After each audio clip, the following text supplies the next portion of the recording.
Indira canteen ಮುಚ್ಚಿರೋದನ್ನ ಖಂಡಿಸಿ KPCC ಕಾರ್ಯಾಧ್ಯಕ್ಷ ರಾಮಲಿಂಗಾರೆಡ್ಡಿ ನೇತೃತ್ವದಲ್ಲಿ ಕಾಂಗ್ರೆಸ್ ಕಾರ್ಯಕರ್ತರು ಪ್ರತಿಭಟನೆ ನಡೆಸಿದರು. ಬೆಂಗಳೂರಿನ ಹನುಮಂತ ನಗರದ ಇಂದಿರಾ ಕ್ಯಾಂಟೀನ್ ಮುಂದೆ ಪ್ರತಿಭಟನೆ ನಡೆಸಿ ಸರ್ಕಾರದ ವಿರುದ್ಧ ಆಕ್ರೋಶ ವ್ಯಕ್ತಪಡಿಸಿದರು. ಈ ವೇಳೆ ಮಾತನಾಡಿದ ರಾಮಲಿಂಗಾರೆಡ್ಡಿ, 30 ಇಂದಿರಾ ಕ್ಯಾಂಟೀನ್ ಮುಚ್ಚಿ ಹೋಗಿವೆ, ಸರ್ಕಾರಕ್ಕೆ ಬಡವರ ಬಗ್ಗೆ ಕಾಳಜಿ ಇದ್ದಿದ್ರೆ ಕ್ಯಾಂಟೀನ್ ಮುಚ್ಚುತ್ತಾ ಇರಲಿಲ್ಲ ಅಂತ ಕಿಡಿಕಾರಿದರು. ಎಲ್ಲ ಕಡೆ ಮತದಾರರಿಗೆ ಭರ್ಜರಿ ಆಮಿಷ ಒಡ್ಡುತ್ತಿದ್ದಾರೆ. ಛತ್ರಿ ಆಯ್ತು, ಕುಕ್ಕರ್ ಆಯ್ತು, ಗಿಫ್ಟ್ ಆಯ್ತು. ಈಗ ಜನಾರ್ದನ ರೆಡ್ಡಿ ಕೊಳವೆ ಬಾವಿ ಕೊರೆಸುವ ಮೂಲಕ ಮತದಾರರನ್ನ ಸೆಳೆಯಲು ಮುಂದಾಗಿದ್ದಾರೆ. ಕೆಆರ್ಪಿ ಪಕ್ಷದ ಗಂಗಾವತಿ ಅಭ್ಯರ್ಥಿ ಜನಾರ್ದನ ರೆಡ್ಡಿ ಇತ್ತೀಚೆಗೆ ಕೊಳವೆ ಬಾವಿ ಕೊರೆಸುವ ಭರವಸೆ ನೀಡಿದ್ರಂತೆ. ಕೊಟ್ಟ ಮಾತಿನಂತೆ ರೆಡ್ಡಿ 8 ಕಡೆ ಕೊಳವೆ ಬಾವಿ ಕೊರೆಸಿದ್ದಾರೆ. ಬೆಂಗಳೂರಿನ ಜಯನಗರ ವಿಧಾನಸಭಾ ಕ್ಷೇತ್ರದ ಮತದಾರರ ಪಟ್ಟಿಯಲ್ಲಿ ಗೋಲ್ಮಾಲ್ ನಡೆದಿದೆ ಅಂತ ಬಿಜೆಪಿ ವಕ್ತಾರ ಎನ್ಆರ್ ರಮೇಶ್ ಆರೋಪಿಸಿದ್ದಾರೆ. ಜಯನಗರ ಕ್ಷೇತ್ರದ ಮತಪಟ್ಟಿಗೆ ತಮಿಳುನಾಡು ಮತದಾರರ ಸೇರ್ಪಡೆಯಾಗಿದೆ. ಗುರಪ್ಪನಪಾಳ್ಯ, ಜಯನಗರ ಪೂರ್ವ, ಭೈರಸಂದ್ರ ವಾರ್ಡ್ನಲ್ಲಿ ಹೆಚ್ಚಿನ ನಕಲಿ ಮತದಾರರಿದ್ದಾರೆ ಅಂತ ಬಿಬಿಎಂಪಿ ಮುಖ್ಯ ಆಯುಕ್ತ, ರಾಜ್ಯ ಚುನಾವಣಾ ಆಯೋಗ ಚುನಾವಣಾಧಿಕಾರಿಗೆ ದೂರನ್ನು ಕೊಟ್ಟಿದ್ದಾರೆ. ಮಂಡ್ಯ ಜಿಲ್ಲೆಯ ನಾಗಮಂಗಲದಲ್ಲಿ ಕೆಪಿಸಿಸಿ ಅಧ್ಯಕ್ಷ ಡಿಕೆ ಶಿವಕುಮಾರ್ ನೇತೃತ್ವದಲ್ಲಿ ಕಾಂಗ್ರೆಸ್ ಪ್ರಜಾಧ್ವನಿ ಸಮಾವೇಶ ನಡೆಯುತ್ತಾ ಇದೆ.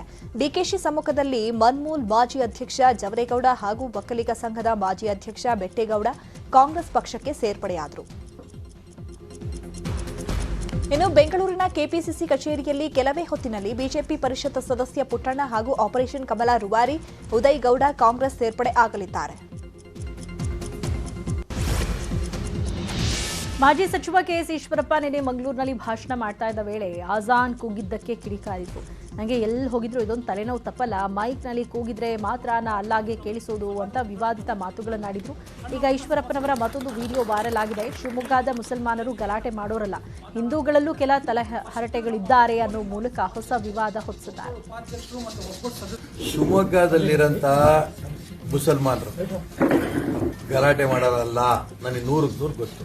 ಆದ್ರೆ ಹಿಂದೂಗಳಲ್ಲೂ ಕೂಡ ಕೆಲವು ತಲೆಹರಟೆಗಳಿದ್ದಾರೆ, ನಾನು ಇಲ್ಲ ಅನ್ನಲ್ಲ.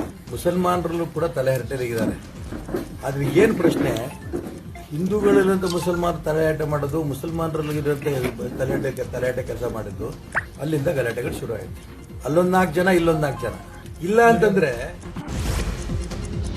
ಮಧ್ಯಪ್ರದೇಶದಲ್ಲಿ ಎನ್ಎಐ ಅಧಿಕಾರಿಗಳು ಭರ್ಜರಿ ಬೇಟೆಯಾಡಿದ್ದಾರೆ. ಶಾರೀಕ್ ಮಾಸ್ ಸಂಪರ್ಕದಲ್ಲಿದ್ದ ಇಬ್ಬರನ್ನ ಬಂಧಿಸಿದ್ದಾರೆ. ಶಂಕಿತ ಉಗ್ರರ ಫೋನ್ ಕರೆಗಳ ಬಗ್ಗೆ ಎನ್ಐಎ ನಿಗಾ ವಹಿಸಿತ್ತು. ಶಿವಮೊಗ್ಗದಲ್ಲಿ ಟ್ರಯಲ್ ಬ್ಲಾಸ್ಟ್ ವೇಳೆ ಶಾರೀಕ್ ಜೊತೆ ಅಬ್ದುಲ್ ಅಜೀಜ್ ಸಲಾಫಿ ಮತ್ತು ಶೋಯೇಬ್ ಖಾನ್ ಸಂಪರ್ಕದಲ್ಲಿದ್ದರು.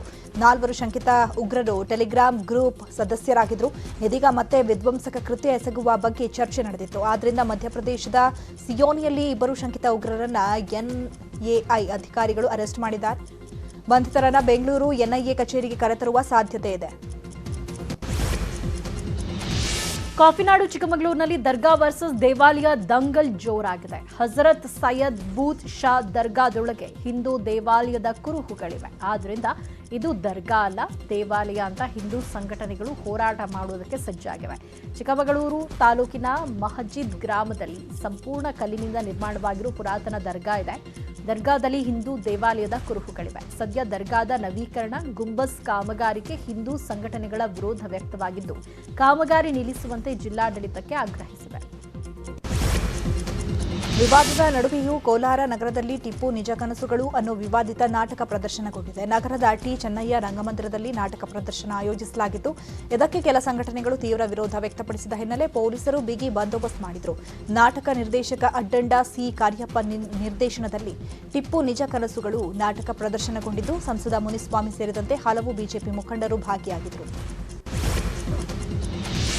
ಕಲಬುರಗಿ ಐಎಸ್ಡಿ ವಿಭಾಗದ ಎಸ್ಪಿ ಅಧಿಕಾರಿ ಅರುಣ್ ರಂಗರಾಜನ್ ವಿರುದ್ಧ ಗಂಭೀರ ಆರೋಪ ಕೇಳಿಬಂದಿದೆ.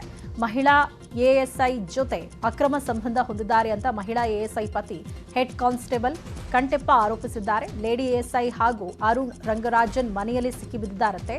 ಅದನ್ನ ನೋಡಿದ ಕಂಟೆಪ್ಪ ನನ್ನ ಕೊಲ್ತೀವಿ ಅಂತ ಹೇಳ್ತಿದ್ದಾರೆ ಅಂತ ಕಂಟೆಪ್ಪ ದೂರನ್ನ ಕೊಟ್ಟಿದ್ದಾರೆ. ಆದರೆ ಹೆಡ್ ಕಾನ್ಸ್ಟೇಬಲ್ ಆರೋಪವನ್ನ ಐಪಿಎಸ್ ಅಧಿಕಾರಿ ಅಲ್ಲಗಳೆದಿದ್ದಾರೆ. ಲೋಕಾಯುಕ್ತ ರೇಡ್ ಕೇಸ್ನಲ್ಲಿ ಒಂದೆಡೆ ಶಾಸಕ ಮಾಡಾಳ್ ವಿರೂಪಾಕ್ಷಪ್ಪ ವಿಚಾರಣೆ ನಡೀತಾ ಇದ್ದಾರೆ. ಇನ್ನೊಂದು ಕಡೆ ಮಗ ಪ್ರಶಾಂತ್ಗೆ ಸಂಕಷ್ಟ ಎದುರಾಗಿದೆ.